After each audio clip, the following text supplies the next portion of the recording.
Hi, this is Mark Soden. I'm here with Scott Smigiel, and we are with Wonder Valley Experimental 14. So, who are you? Where are you? And what do you do? My name is Scott Smigiel. I am in Yucca Valley, California, right down the road. Well, right down kind of a long road from the Palms, where we'll be having the Wonder Valley Experimental this year. What do I do? Well, I guess musically, I just kind of make sounds and noises, and sometimes those sounds and noises are sort of musical in nature. Generally speaking, you could say that they are very successfully musical in nature. Thank you. So, how did you hear about Wonder Valley Experimental? I guess from you, Mark.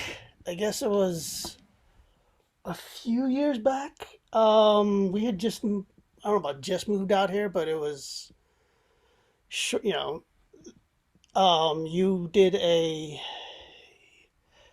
guess a show with Bill Almus, where you kind of rescored and re-edited, mixed Johnny Mnemonic, the movie.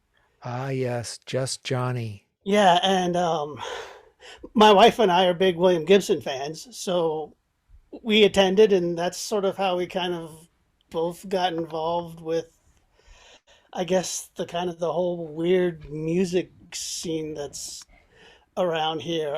We started going to some of the other Space Cowboy book things, which is kind of how I met Rob from Red, Blue, Black, Silver. And between the two of you, you've sort of, at least pre-pandemic, you kind of kept me busy with doing things. And I think last year was my first Wonder Valley when we all did the videos, but Mm-hmm. we had performed together with the experimental sounds things that you do and the Mojave Improv Collective thing that Rob was doing. Mm-hmm. So yeah, that's just kind of how it all came together. And I think yeah, last year you sent an email, so I'm like, yeah, okay. I mean, I had gone to one before. I can't remember which number it was, but it was at the Palms, and I spent like 3 or 4 hours there. I didn't stay for the whole thing, but it was really exciting, and I really get I was really into it. Like you were running around being really busy, so I didn't really. I don't think I tried to stop and talk to you because you were running around and being really busy, as I imagine you tend to do at those things. So Well, there's things that need to be done. yes. So, we'll move on to the next part of our interview, which is show and tell, where we discuss gear, process, shooting, editing, and location. So, do you have a piece of gear that you would like to talk about? Well, I don't know about a piece of gear, necessarily a single piece of gear. I can kind of show the tentative early setup for my set this year. Just looking at to the very small screen on the top. So from left to right, there's a Moog subharmonicon and then a Mother 32. And then I have this thing, which I got many years ago when we were living in Canada. I don't know exactly how we got in touch with this woman, but she was making all these little custom widgets and instruments and things. And so I ordered one from her. It was basically you told her you wanted one and you sent her some money and she sent you a thing. And this is the thing she sent. And it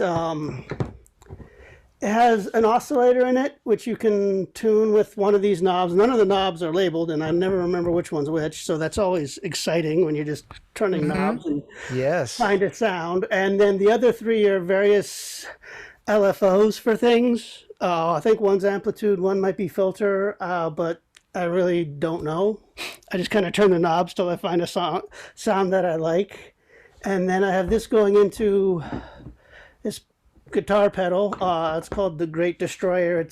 I guess it's a distortion pedal, but it just makes noise on its own too. Excellent. And then all that's going into the mixer, and then I have a TC Electric little effects unit here, which is doing reverb, and then I have the mini Chaos pad, which so far I haven't really thought of anything exciting to do with it. It's just basically going to be a delay. Mm-hmm. And then so the reverb goes into the delay, and then the delay is going to go out to the PA. Brilliant. It looks And awesome. so yeah, I'm still kind of working out exactly what it is I'm going to do, but that's it so far. I don't have any more plugs left on my power bar, so I don't know if I'm going to be adding anything else. But That's always a good place to stop. yeah. So wait. And this guy, this is the Somer the Soma Labs Ether. What it Oh, does is it picks up electromagnetic waves and things and converts them to sound. wow. So yeah, so like if you hold it up to your phone, it'll make a noise, and if you hold it down by like the plugs in the power bar, it makes a different noise. If you hold it up to the light, it makes a different noise. Oh, So that's a great tool. yeah, so I'm hoping to be able to that's also plugged in the mixer, and it doesn't require, and it's on battery, so it doesn't require a place on the.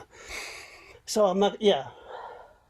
So I'm hoping to be able to make use of that. Hopefully, just around this my area, I haven't really made too many noises. But when I first got it, I was walking around the house with it, holding up the lights and stuff, and and I got some pretty good noises out of it. So that was pretty You exciting. know, it sounds like they took something that they used to call EMF detector, and Yeah, that's they made it do yeah, sound. yeah. That's awesome. That's great. Oh crap! I just spilled my water. Okay, sorry. I had a roommate once that would go around the house with the EMF detector, and like all the wall warts were putting out evil EMF and all Yeah. that stuff. But I'm glad that they've retooled that for entertainment purposes. So that's cool. So what other projects are you working on? Well, I'm obviously trying to come up with Yeah. something entertaining for I have about a month. So, um, I'm also I just released an EP on Bandcamp. Mm-hmm. That's basically all of 2021 in fits and starts. I try to do something like on every 6 months or so, but I don't know, for whatever reason last year I just wasn't feeling inspired that often. So I only was able to do a handful of songs in the entire year that I really felt were worth sharing. I'm also working on helping UXDB, my wife. I'm mixing and producing some of her things that she's going to be sharing with. Uh, Wonderful. and one thing I started doing that the album's been out for a few years, but for Christmas I got the Nine Inch Nails, The Fragile Deviations 1, which is the Fragile album from, I think, 99 or 2000. Yeah. But That's old. what they did was is they took all the songs that had singing on them and they made instrumental versions of them, and then took all the instrumental versions and then made slightly alternate mixes of those, and then they maybe like a half dozen or so songs that they had from those sessions that didn't make it on the album, they put that on the album. So it's just basically this almost 3 hours of instrumentals from the Fragile sessions. And through listening to that, I was thinking he should do this with all his albums. Because, I mean, I mean, the original is great, but I just, usually when I listen to music, and singers will hate me for this, but I tend to tune out the singing anyway, and I try to. It's like, oh, how did they make this sound? What is this sound? What is that sound? And so, and then I realized, wait, I can do this because for a long while,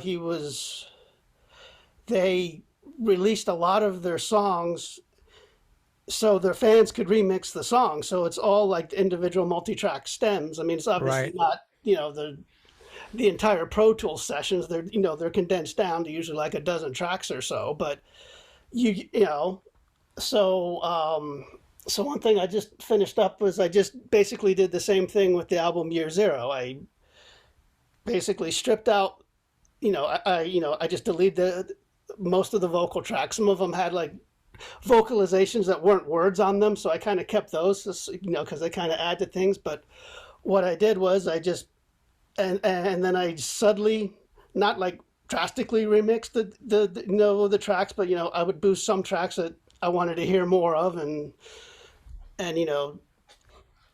turn down tracks, like the guitar track. Well, everybody knows what a guitar sounds like, so I don't need to hear that as loudly as I wanted to hear, like the weird and the interesting synth sounds that were kind of Hmm. layered underneath. So I just did Year Zero, and my idea is to basically do one a month until I either run out or I get bored. Wow, that's great. That's a great idea, going back and remixing all your stuff. Yeah, that's cool. Yeah. And So so most of your stuff is available on Bandcamp? yes. Okay. So I will have links Okay. below. Other than Bandcamp, where can people find you on social media? I'm on Twitter. I honestly don't remember my Twitter handle. It's either S Smigiel. Yeah, I'm pretty sure it's just S Smigiel. S and my first initial and last name. I don't think there's a dot in there, but I will definitely I will get you the find correct you. information once I. And then I'm also on Flickr as well. I take photos mostly around the desert and stuff. There are always good photos around the desert. Yeah. Well, thanks, Scott. This has Thank been you, Mark. great. And this is Mark Soden. I've been talking with Scott Smigiel, and he's performing at Wonder Valley 14, and he is in the physical lineup at the Palms on April 2nd. So we'll see you then. And I'm All right. Take I'm care, Mark. very excited. Me too.